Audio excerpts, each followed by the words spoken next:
Estão comigo aqui o coach Kevin Veloso e o coach Brian Guzman. Os dois são parte da seleção brasileira, o Brasil Onças, e a gente vai falar um pouco sobre a unidade de ataque e as possibilidades que dá para fazer com o Brasil Onças ao longo do ano, ou quem sabe nos próximos anos, assim que essa pandemia terminar. Primeiro eu quero agradecer de coração mesmo por ter aceitado esse convite para os dois coaches. Eu sei que está tomando um tempo bastante precioso de vocês. E mesmo sem os jogos acontecer, principalmente do BFA Elite, com os dados coletados da temporada 2019, já é possível montar uma base do playbook? Já. A gente tem uma ideia, né? No final das contas, eu acho que faz parte do novo modelo de gestão técnica da seleção brasileira que a gente está tentando implementar. A gente sabe que aquele modelo de ciclo de 4 anos para tentar manter o mesmo sistema, para tentar estar sempre reciclando os mesmos jogadores numa preparação de 4 anos para o Mundial, ele não é tão realista, né? Em outras oportunidades eu tive a chance de falar um pouquinho sobre isso. E para o futebol americano, um modelo que é mais eficiente, que é utilizado pela maioria das seleções que tem sucesso no mundo, né? Que é Estados Unidos, México, Japão, até a própria Austrália mesmo, que está mais perto do nível da gente, é que eles trabalham com ciclos de competição. Então, a partir do momento que tem uma competição, um evento confirmado, a gente vê quanto tempo antes disso a gente tem para trabalhar, e a partir desse momento você monta a comissão técnica, você vê quais são os jogadores disponíveis para sua convocação e começa a amarrar o sistema, né? A ideia geral do que você quer fazer ofensivamente, defensivamente, times especiais, tudo isso. O que nós temos é a filosofia geral. A gente sabe o que a gente quer fazer no ataque, né? Como a gente vai fazer isso depende muito dos jogadores que vão estar disponíveis. Por exemplo, se a gente fosse fazer uma convocação hoje, né, para um jogo que é, sei lá, junho, se a gente tivesse um jogo em dezembro, a gente sabe mais ou menos quais são os jogadores que estariam competindo por uma vaga. Então, ainda que pode ocorrer uma lesão ou alguém pode não ter uma temporada tão boa e esses nomes podem mudar, dentro do pool que você tem de, sei lá, 10, 15 jogadores em uma determinada posição, você já consegue determinar que tipo de sistema você quer implementar, né? E tudo começa com a linha ofensiva, e da linha ofensiva ela vai ao quarterback, né? Então, isso é inclusive uma conversa que eu tive com o Kevin. O tipo de quarterback que a gente vai ter na seleção próximo ano ou em 2023, que é o próximo Mundial, determina o tipo de ataque que a gente vai rodar na seleção. Então, muita coisa pode mudar, mas a ideia geral a gente já tem concebida, né? A gente já tem a ideia geral armada quais são as nossas prioridades ofensivas, em que a gente quer ser, quais são as 2, 3 coisas que nós queremos aí, que seja o nosso feijão com arroz, que nós queremos ser muito bons nessas 2, 3 coisas. E a partir daí tentar encaixar os jogadores que merecem estar na seleção a esse sistema, só que é muito mais encaixar o sistema a esses jogadores, né? Então a gente tem uma estrutura geral que a gente já sabe que quer utilizar e o próximo passo é adequar esse sistema aos jogadores que a gente tem. Tá certo. O coach Veloso, gostaria de que dá para trazer, principalmente agora que tu é o coordenador ofensivo. O coach Guzman chegou a conversar na entrevista pro The Pod que gostaria de rodar um power spread offense. Uhum. E dá para ver isso um pouco no jogo contra a Argentina Alcones em 2017, no primeiro quarto. Uhum. Naquela época já tinha uma ideia de se correr mais com a bola, diferente do sistema que queria ser implementado na época, que eu acredito que era o air raid. Uhum. Então, quando o Brian falou comigo para a gente pensar no que seria a cara do ataque da seleção e tudo mais, eu acho que as ideias que eu trouxe casavam bem com a filosofia que ele queria também.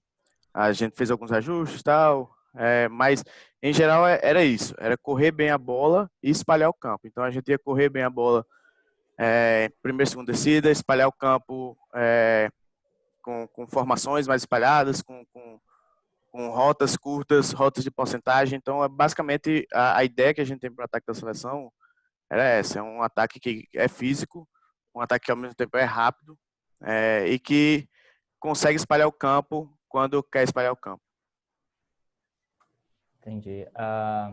Naquele jogo contra os Halcones, a unidade de ataque usou bastante o Sniffer, tanto com o Pingo quanto o Fabris. Eu revi o jogo algumas vezes e não me deu a ideia que foi bem encaixado os bloqueios, né, nesse sistema com as power runs. Aquele dia choveu bastante. Isso foi um diferencial para isso não ser tão efetivo naquele jogo? Eu acho que eu revi aquele jogo uma vez depois que ele terminou, porque eu dava raiva ver aquele jogo pelas condições, né? Quando você está treinando uma seleção, a primeira coisa que você tem que tomar em consideração é que uma seleção dificilmente vai se comportar ou vai ser eficiente como um time que treina junto sempre, né? Isso é uma realidade para todas as seleções do mundo. Então, óbvio que naquele jogo do Brasil a gente teve menos de uma semana de preparação instalando um sistema novo, porque foi a primeira vez em 2017 que a gente jogou daquele jeito, 100% no shotgun, um power spread offense de verdade, onde a gente estava em personnel 10 ou personnel 20, né? Praticamente, era o que a gente fez aquele jogo todo. E, por exemplo, a experiência que a gente teve anterior a isso foi o Mundial de 2015. No Mundial de 2015 a gente jogava um ataque muito mais híbrido, né? A gente estava aí bastante under center também, a gente jogava com I formation, a gente jogava com offset. Então a gente fazia muitas coisas e nós não éramos bons em nada, praticamente, né? A gente fazia muita coisa e não era bom especificamente em nada. E aí em 2017 a gente tentou mudar isso um pouco. A chuva atrapalhou muito, porque quando você joga na chuva desse jeito, né, existem alguns desafios logísticos que fazem toda a diferença. E como eu falei na coletiva de imprensa depois do jogo, nenhuma delas é desculpa. No final das contas, se você está dentro do campo, você tem que arrumar um jeito de fazer o seu trabalho. Mas a partir do momento que você tem, por exemplo, a gente chegou num ponto daquele jogo em que a gente colocou o Heron no backfield, botou ele para correr um swing da posição de running back, que é o passe mais fácil de se completar na história do futebol americano. O Álvaro praticamente empurrou a bola para ele, porque estava escorregando a bola da mão dele, e ainda assim o Heron deixou a bola cair. A gente está falando aí de possivelmente o melhor recebedor do FABR. Então, assim, afetou muito porque o gramado estava instável, era um lamaçal, tipo o gramado do Mineirão estava um lamaçal, e a gente não tinha suficientes bolas para jogar numa tempestade daquela. Então, aqui no México, por exemplo, eu tive a oportunidade de estar em 2 jogos, onde caiu assim, estava caindo o céu. E só o nosso time, ofensivamente, só nós utilizamos 12 bolas naquele jogo. 12. Então a gente sempre tentava manter a bola seca, sempre tinha uma bola seca. Mudava a bola a cada jogada. Então cada down mudava a bola e o que eles chamam de utileiro aqui, né, que é o nosso equipment manager, ele estava o tempo todo com toalha secando as bolas e mantendo as bolas secas. No jogo contra a Argentina, a gente jogou ofensivamente com a mesma bola. A mesma bola o jogo inteiro. Então chegou um momento que no terceiro quarto a bola estava pesando quase 1 quilo mais do que a bola pesaria normalmente. Em parte, tipo, a gente anotou 35 pontos. Poderíamos ter anotado muito mais? Poderíamos.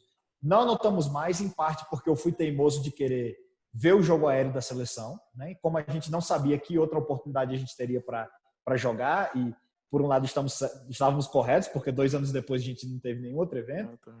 Então eu queria ver o Mega correndo rota, eu queria ver os recebedores convocados e os quarterbacks convocados lançando a bola, eu queria ver a linha ofensiva fazendo proteção de passe.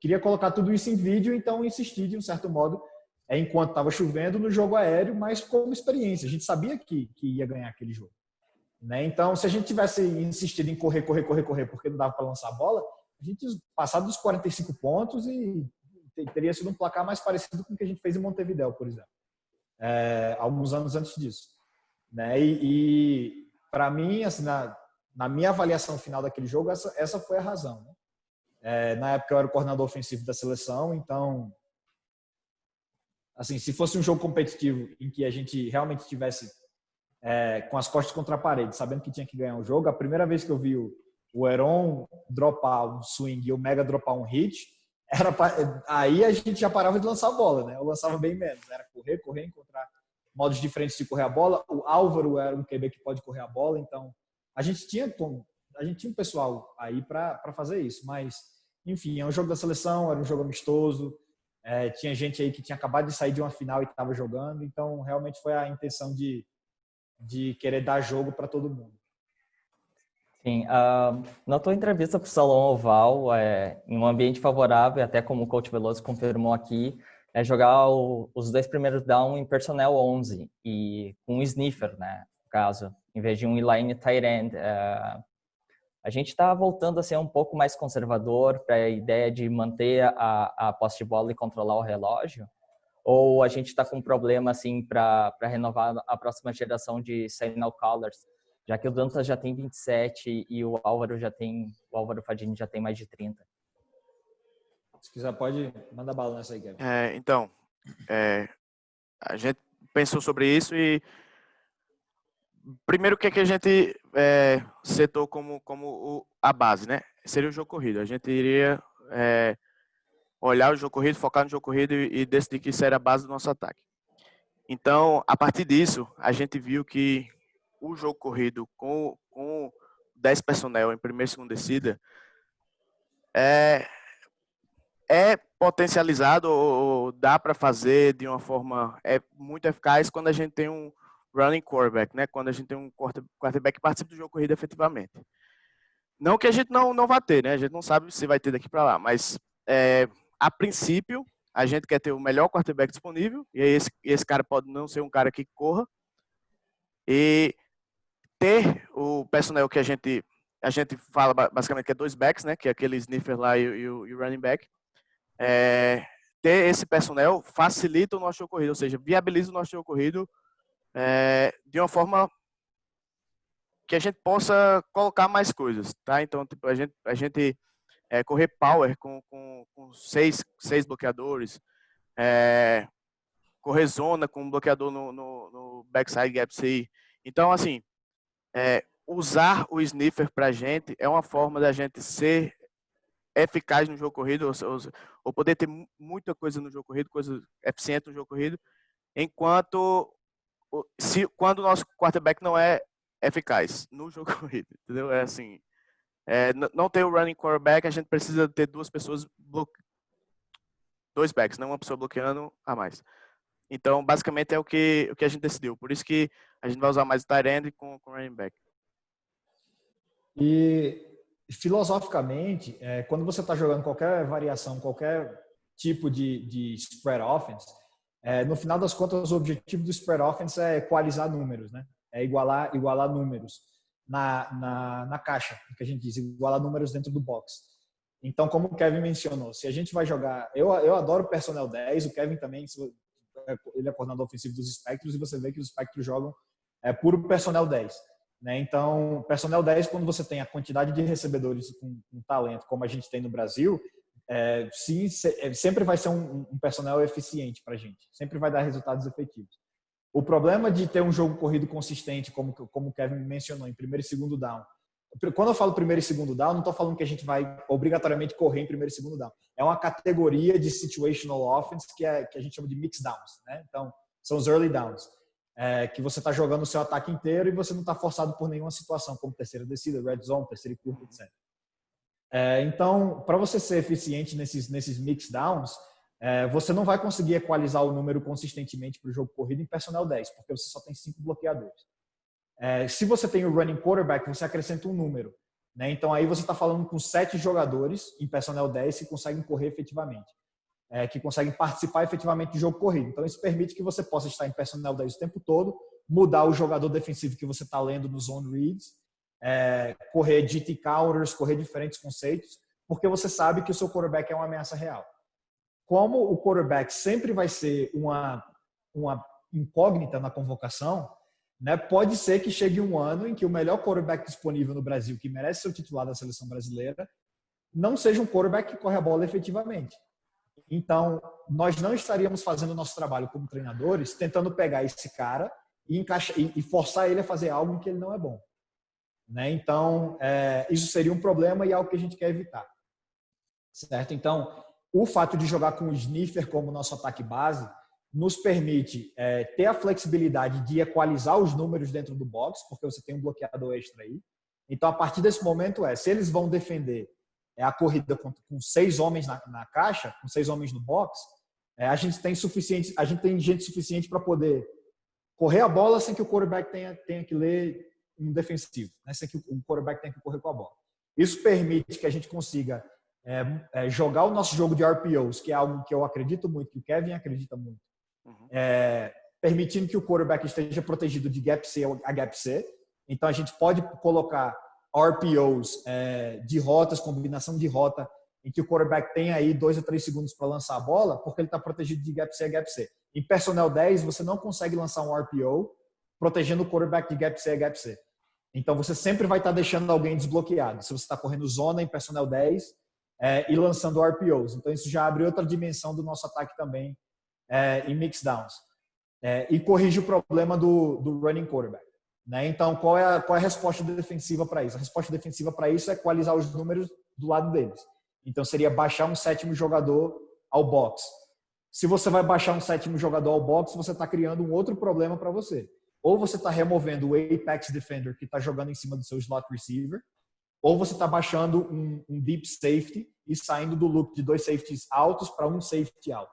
A partir desse momento, quando você está jogando com safety alto, você está ficando mais vulnerável do lado de fora dos números no campo, ou você está jogando man coverage, ou você está jogando só com um jogador e dando bastante espaço para o slot receiver. Todas essas possibilidades são o que a gente quer gerar no jogo aéreo. Né? Então, a gente quer que as pessoas joguem man coverage contra a gente quer que as pessoas joguem single high safety contra a gente, e a gente quer que as pessoas que os times tenham que utilizar o apex defender no jogo corrido.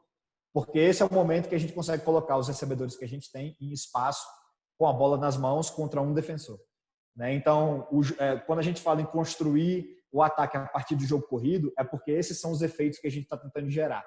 Não porque a gente quer correr a bola 55 vezes e lançar a bola 10 vezes por jogo. Não sei se tem sentido essa explicação. Sim, tem. Até fazer uma pergunta em relação a vocês atacarem o C-Gap, né?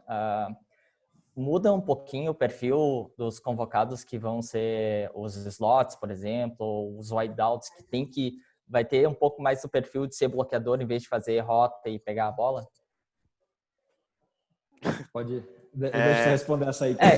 Essa minha pergunta é em função do último jogo, né, do último evento que teve contra os Halcones, que tanto o Mega quanto o Heron, outros receivers tiveram essa dificuldade de encaixar o bloqueio e levar o defensor downfield. Né? Então, como a gente vai estar correndo, sempre que a gente vai correndo a bola, a gente vai estar com o RPO envolvido, não necessariamente os wide receivers têm que ser bloqueadores. Né? Eles têm que ser inteligentes o suficiente para tomar decisões de quem bloquear, inteligentes o suficiente para achar o espaço que ele deve ficar, ou seja, achar o pedaço de grama que está livre, e que sejam caras rápidos, né? Porque assim que pegar a bola, a gente quer verticalizar e ganhar jardas para frente, entendeu? Ser bem objetivo. Então, assim, não necessariamente os wide receivers vão ter que ser wide receivers bloqueadores ou caras mais fortes. Não, a gente quer pessoas inteligentes e rápidas ao mesmo tempo. Pois é, e no final das contas, bloquear faz parte do futebol americano. Né? O futebol americano é um esporte de bloqueio e de tacleada. Então, um time que bloqueia melhor e tacleia melhor é o time que ganha, no final das contas.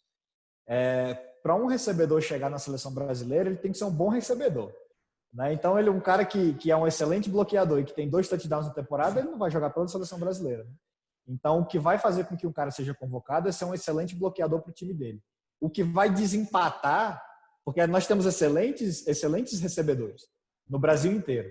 Né? Então, se eu tenho um candidato a slot receiver que, não sei, anotou 10 touchdowns na temporada e o time dele chegou na semifinal, e outro candidato que anotou 10 touchdowns e o time dele chegou na semifinal, então o desempate para a convocação são esses outros fatores, que é um jogador completo, é um jogador que se esforça quando ele não está com a bola nas mãos dele. Exato. Entendeu? Então, tipo, o que ele faz quando a bola não está vindo para ele? Ele bloqueia com tanto esforço como quando ele está com a bola nas mãos dele, entendeu? Então, todos esses elementos são os elementos que vêm depois, né? O que chama a atenção de qualquer treinador para qualquer convocação é o que ele está produzindo. Né? E a partir daí, a gente vai comparar com os demais recebedores ou jogadores daquela posição disponíveis e a gente toma a nossa decisão. igual como a gente fala com quarterbacks, né? Depende muito do tipo de jogador que a gente tem. Então, por exemplo, vou dar um exemplo. O Heron, que é o recebedor que mais tem estado na seleção. O Heron é um recebedor que pode jogar as 4 posições de recebedor. Ele pode jogar slot dos 2 lados, ele pode jogar nos números. Né? Então, a gente sabe que o Heron, enquanto o Heron está ativo e jogando bem, a gente consegue achar um lugar dentro do sistema para colocar o Heron. Né? Então, isso permite, por exemplo, que se tem um slot receiver que é muito bom, que é moleque novo, que acabou de aparecer e é muito bom, eu não vou, por exemplo, dizer, não, a gente não vai convocar esse cara porque a gente já tem o Heron, por exemplo, se fosse a convocação esse ano. É mais fácil a gente convocar um excelente slot receiver que tem que estar na seleção, mover o Heron para jogar nos números e ter os melhores recebedores disponíveis que a gente tem nas 4 posições. Né? Então, o sistema ele tem que ser flexível e o sistema ele tem que ser adaptado ao talento que a gente tem disponível. Tá certo. Contra os halcones, os onças usaram o pacing up tempo, né? Que era um negócio que tu queria aplicar já há muito tempo aqui no Brasil. E essa atuação contou muito com a participação do Breno Takahashi como center naquela época, como tu disse, ditava o ritmo da linha ofensiva. É possível seguir com esse ritmo? E o que vocês acham que fez mudar o biotipo dos O-lines no Brasil, que deixaram de ser big butts para ser caras mais atléticos? Uhum. Vai lá, Kevin. Então, a gente quer continuar assim com o huddle, e uma das coisas que faz a gente querer continuar com isso, com esse estilo com esse tempo, né, é justamente porque a gente tem pouco tempo para passar sistema, para treinar com o sistema. Então, o sistema, na maioria das vezes, vai ser um sistema simples. Então, a gente tem que ter uma vantagem competitiva de algum lugar. Nesse caso, uma das melhores opções é acelerar o ritmo do jogo. Né? E fora isso, a gente sabe que o futebol americano, como evoluiu no mundo todo, está deixando de ser aquela coisa mais complexa, mais pesada, mais parada, e está começando a ser mais rápido, está levando tudo para o lado mais atlético, mais rápido do jogo, né?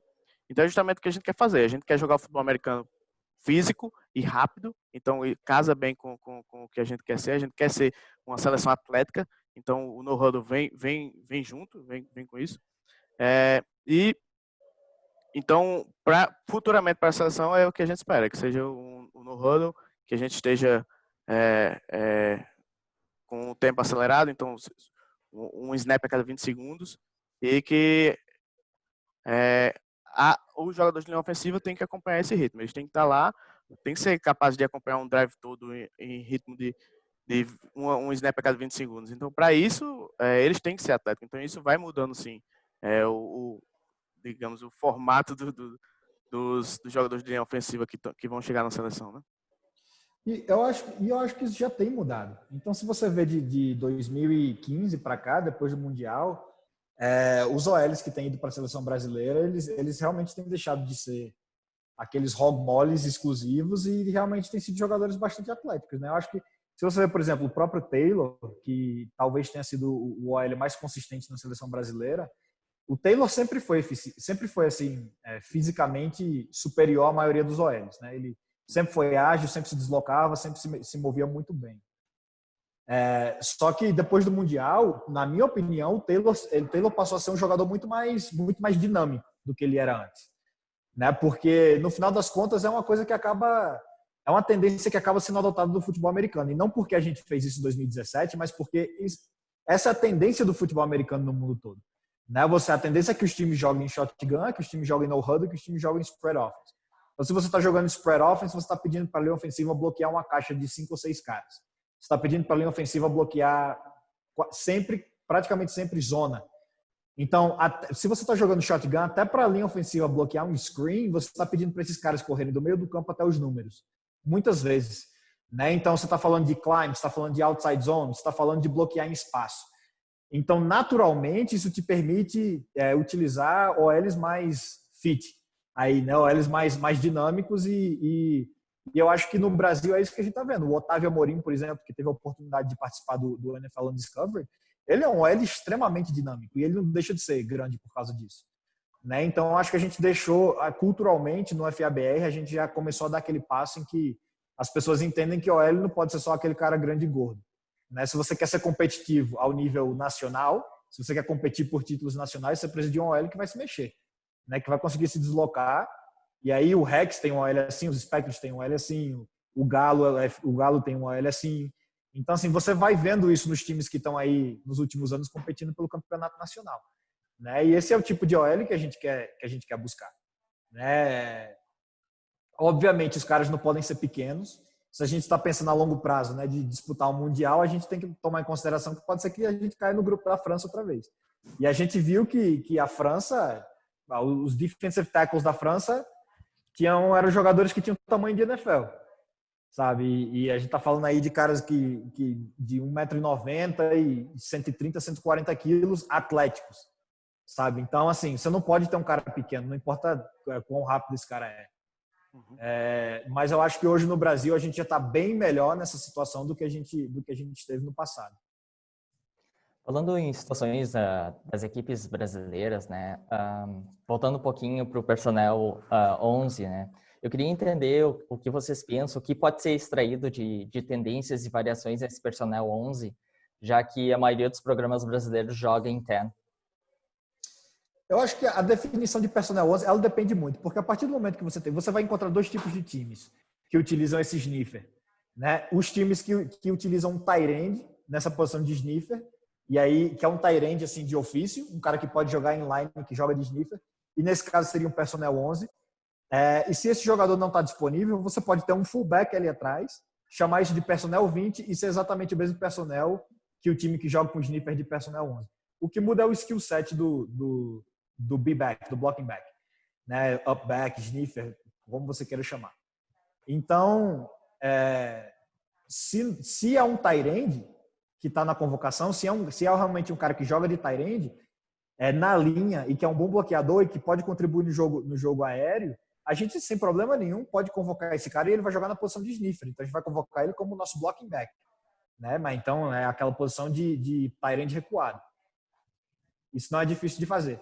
Se é um fullback, é um fullback, entendeu? Então a gente vê, não, esse fullback, a posição que ele vai jogar na seleção brasileira é de upback.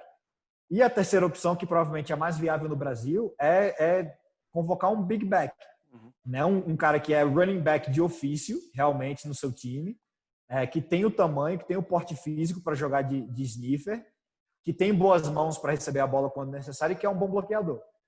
Né? Então, esses jogadores estão mais disponíveis no FABR do que o tradicional fullback, do que o tight end. Então, no final das contas, a gente sabe que vai levar algo de adaptação, né? Algo de pedir para um cara jogar numa posição em que talvez ele não está acostumado a jogar, mas no final das contas a gente não pede para esse cara fazer 1000 coisas. Né? Esse cara vai fazer um rimmer no jogo corrido, ele vai ser responsável por fazer um rimmer block, um kick-out block, ele vai estar 90% do tempo no backside, ele vai fazer uma inserção para fazer um ISO block, ele vai correr um flat, vai correr um Texas, talvez corra um vertical, dependendo de algum tipo de play action. Então, assim, ele vai poder se especializar em 4, 5 coisas. Né? Ele a gente não vai pedir para ele fazer 1000 coisas. Entendi. E pensando nisso, daí, quais programas brasileiros, qual ou quais, né, programas brasileiros se assemelham a esse sistema que vocês gostariam de implementar? Kevin, você tá mais próximo aí do FABR recente para responder essa pergunta. Assim, eu acho que os times que constantemente estão brigando pelo campeonato, eles têm, de certa forma, eles jogam bem parecido, né? O Galo, o Rex, o Spectros, que tem aquela ideia de espalhar o campo, de jogar rápido, de acelerar o jogo e ao mesmo tempo ser físico, ser um time como eu posso dizer, que contundente ao adversário. Então, os times que estão chegando ao final do campeonato, que estão chegando lá no topo, eles têm essas características em comum, né? Então, eu acho que realmente a seleção brasileira nasce disso, nasce desses times, nasce dos times que estão no topo, que estão brigando, que é onde estão os melhores atletas. Então, sim, tem uma característica com o que a seleção está fazendo, até porque não faz sentido a gente também fugir do que é feito no Brasil, entendeu? Não tem como a gente querer fazer algo que nenhum time faz aqui no Brasil. Então, a gente tem que, sim, pegar as características dos melhores times e incorporar no nosso ataque da seleção. Eu diria que a maioria dos times, quase todos os times são assim no Brasil hoje em dia, né? Porque pode ser que talvez os times até não utilizem tanto o sniffer propriamente dito, mas os esquemas que eles correm a partir da formação shotgun é o mesmo. Exato. Né? Praticamente todo mundo está correndo inside zone, praticamente todo mundo corre os mesmos conceitos de gap, né? Então familiaridade existe. Eu acho que o único time que talvez esteja fugindo aí do modelo um pouquinho nos últimos anos tem sido a Lusa, porque a Lusa tem tentado jogar air raid, né? Então tem tentado jogar personnel 10 e empty, essas coisas, e lançar a bola. Que me vem à cabeça é isso, mas Vasco, Flamengo, Crocodiles, a maioria dos times do Sul jogam alguma variação de um Power Spread Offense. Eles jogam, a partir do momento que você está jogando Zone Read e que você tem RPO envolvido, você está em shotgun, você tem 3 ou mais recebedores no campo, você está jogando alguma variação de Spread Offense. Não tem muito mais que isso. E principalmente quando você traz um quarterback americano, como é o caso do Croco, como é o caso do Wilders, como é o caso do Mariners. Então, do Ceará Caçadores. O Ceará Caçadores, na época que eu era coach dos Spectros, era o único time na região inteira que ainda jogava under center, triple option, wing T, tudo isso. No ano seguinte, até esse ano já, ele já joga um ataque completamente diferente, que é o shotgun, que é tudo isso que todo mundo joga. Né? Então, eu repito isso sempre em quase todas as entrevistas que a gente faz sobre a seleção brasileira, que a seleção brasileira é um produto do FABR. Né? Então, se eu estivesse chegando, ou qualquer treinador chegasse para treinar a seleção e dizer eu quero rodar esse sistema, que não tem nada a ver com o que a gente faz no FABR, então ele está fazendo isso para satisfazer o ego dele, não para tentar ganhar jogos. Né? Então, o que a gente faz no FABR é isso. É jogar no shotgun, zone read, RPO, sabe? Spread, e é isso que vai ser a seleção também. Então, vou voltar um pouquinho para a posição de quarterbacks. Alguns programas no Brasil têm trazido para a posição americanos. Isso, de certa forma, prejudica a formação para a próxima geração, já que a gente não vê um jovem despontando na posição ali no backfield? Essa é uma excelente pergunta, é um tema muito interessante. Eu quero ver o que o Kevin tem a dizer sobre isso também. Cara, a minha opinião é que, inclusive ele está no Zoom dos Spectros, então tem que tomar cuidado com o que ele diz aí. Mas sim e não. Obviamente que o futebol americano, o esporte competitivo é como o mercado livre, é como o livre mercado, né? No final das contas, ele acaba gerindo a si mesmo. Então, a partir do momento que um time que está competindo por título traz um QB americano, os outros times que estão competindo por título sabem que talvez para chegar naquele nível eles precisem imediatamente, né? Assim, no ano seguinte, eles precisam trazer um QB americano também. No final das contas, o objetivo de todos os times é ganhar, é vencer. Né? Então, nesse sentido, se o cara tem que trazer um QB americano, ele tem que trazer um QB americano. O fato de um QB brasileiro não jogar imediatamente realmente afeta o seu desenvolvimento. Né? O Dantas é quem ele é porque os Spectros veio ter um QB americano pela primeira vez nos seus 12, 11 anos de história aí, ano passado. Né? Então, em todos os anos anteriores, o QB ou era Dantas ou era o Rinaldo Mitref antes dele. Então, com certeza isso permitiu uma evolução grande. Mesmo uma trajetória parecida à do Álvaro. Né? O Álvaro foi de outra posição, quando o Livy chegou lá no Tritões, botou ele para quarterback, e o cara acabou se ajustando bem, e ele, a partir daí, foi titular em todos os times em que ele acabou jogando. Bassani é outro QB brasileiro que é um pouco diferente, porque ele teve temporadas em que ele esteve atrás do Drew Hill como quarterback, mas que desde 2016 praticamente tem sido o QB titular do Rex. Jogar, não existe nada melhor para desenvolver um quarterback do que jogar. Então, nesse sentido, se o cara está no banco, realmente vai atrasar um pouco a evolução dele. Mas, por outro lado, eu acho que qualquer QB brasileiro que teve a oportunidade de treinar com QB americano vai dizer o quanto isso foi bom na evolução dele como quarterback. Né? Então, se o jogador tem a oportunidade de ter esse intercâmbio uma temporada inteira com um QB que jogou na NCAA, com um QB que tecnicamente está muito mais avançado, que pode ensinar essas coisas para ele, ele vai evoluir. Não do mesmo jeito, mas ele vai evoluir. Né? Então, enfim, é uma faca de dois gumes aí que você tem que ter, como os treinadores dos times brasileiros têm que ter essa capacidade de enxergar isso, né? De que mesmo enquanto você tem um QB americano, você tem que ter um plano B aí para desenvolver o seu QB brasileiro, porque você não sabe se todo ano você vai conseguir trazer esse cara. E 2, o que acontece se ele se machuca? Acabou sua temporada. Né? Então, assim, é realmente uma excelente pergunta, porque no final das contas a gente tem que mapear até os quarterbacks que estão no banco. Né? Então, até os quarterbacks que são reserva nos seus times, que tem um gringo jogando aí na frente, tudo, para a gente saber, de repente esse cara ano que vem vai ser o titular desse time, a gente tem que estar de olho nele, tem que dar uma olhada no vídeo dele, assim, então não é um problema, mas é um desafio. Uhum. Exato, tudo que Brian falou aí, e aí tudo vai depender da proposta do quarterback que você está trazendo, né? Se você está trazendo um quarterback para ganhar um ano, é uma coisa, isso aí pode até prejudicar o seu time nos anos futuros, mas em questão de desenvolvimento de atleta, eu acho que a posição do quarterback é a que, junto com a de OL, na minha opinião, é a que mais enriquece outras pessoas com conhecimento no seu ataque, outras posições. Então, ter um QB americano pode ser muito positivo para o desenvolvimento dos QBs brasileiros que estão sentados esperando sua oportunidade de jogar. A curto prazo, talvez seja ruim para a seleção, né? Assim, não ter o QBs brasileiros jogando para serem chamados, né?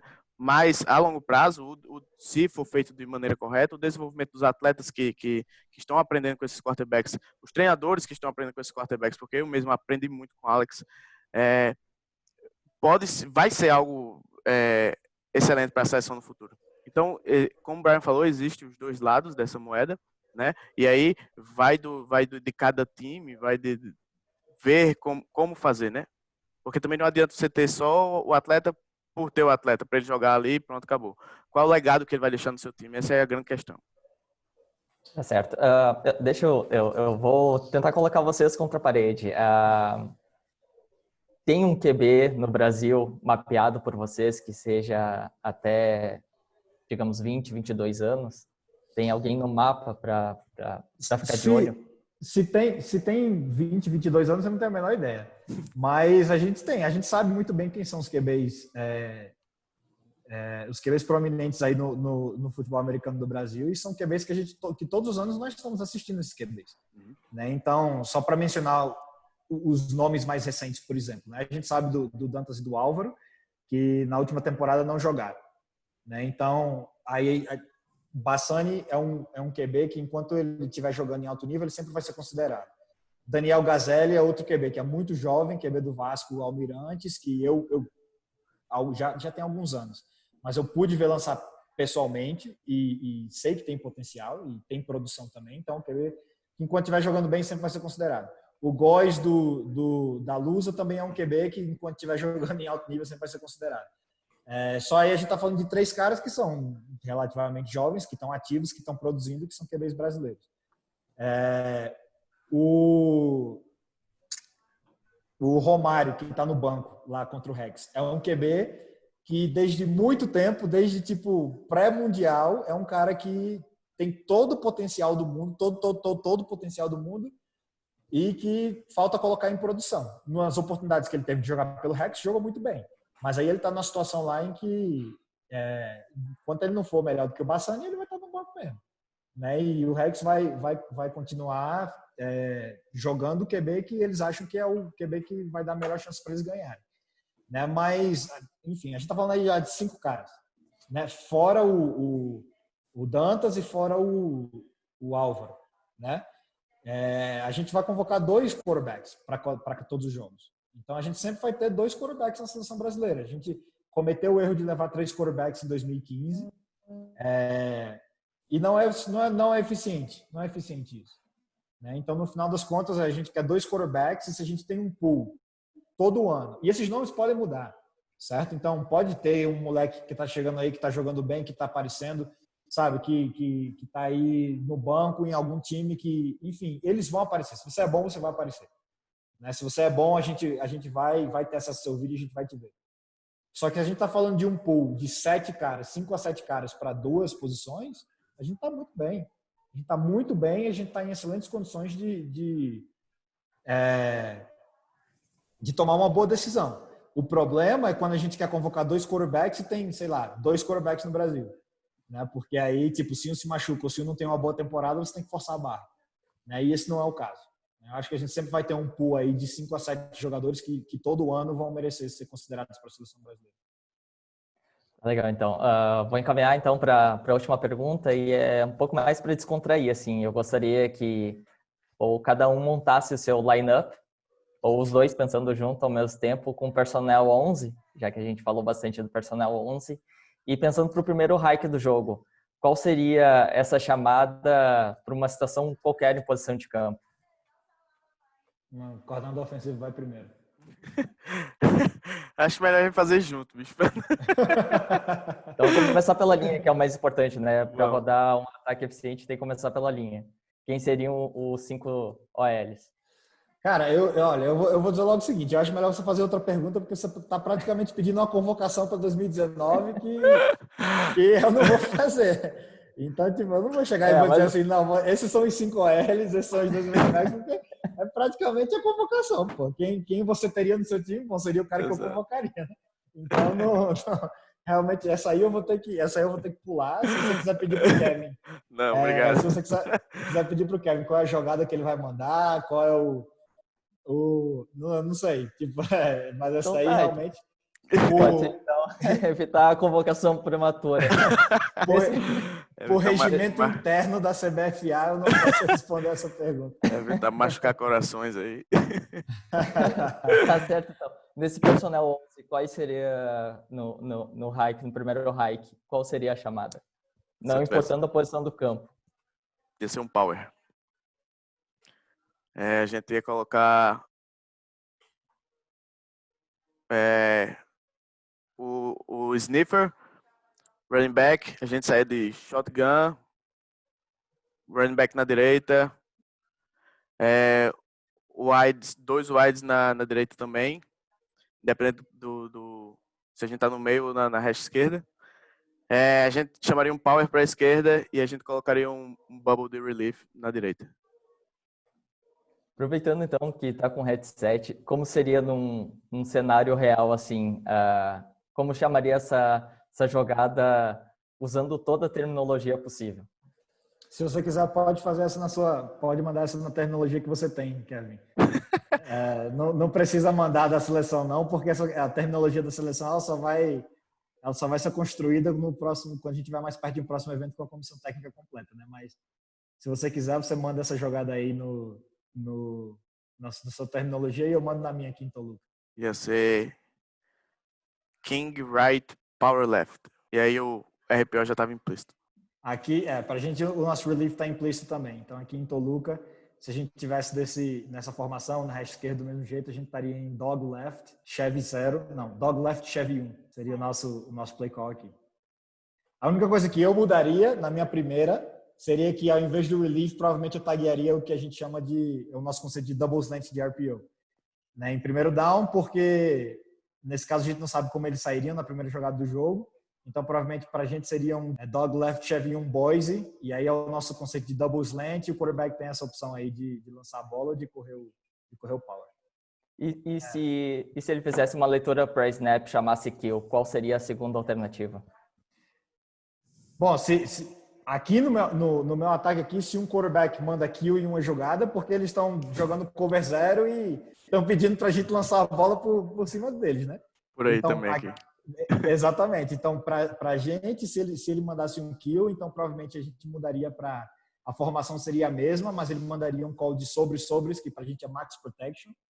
Né? Então, ele ia manter tanto o sniffer quanto o running back em proteção. E a gente provavelmente ia rodar o nosso conceito de Brasil, que é uma jogada que eu tenho aqui, que é um double post para big play, double post com cover to corner route no lado curto do campo. E aí a gente vai decidir qual é o nosso matchup, né? Onde a gente tiver o jogador mais rápido contra o corner, o DB mais lento, a gente vai com a bola. Então seria kill, sobres, Brasil 6 e vamos embora. Aqui a gente ia permanecer com o bubble para o quarterback olhar para o bubble enquanto o outside receiver está voando. E aí o passe ia ser lá. Então tá certo, muito obrigado por essa aula de poesia aí nesse final de conversa. Eu quero agradecer mais uma vez a presença do coach Veloso e do coach Guzman, que deu para aprofundar um pouquinho como seria ou como será, né, projetando aí a unidade ofensiva do Brasil Onças para os próximos eventos. Então tá, muito obrigado, coaches, e mais uma vez desejar boa sorte para vocês no trabalho tanto nos Spectros como em Toluca, e um grande trabalho frente ao Brasil Onças.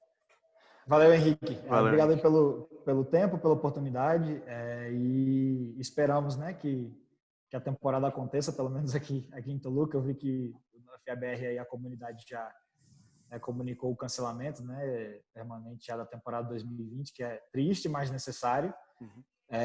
E a gente espera que, quem sabe, né, essas coisas derem certo, que a gente possa começar a temporada 2021, quem sabe, com o evento da seleção, né? Reabrir o futebol americano no Brasil com o evento da seleção seria bacana. Espero que seja possível e continuar trabalhando enquanto isso. É uma excelente oportunidade para os treinadores do Brasil se capacitarem, né?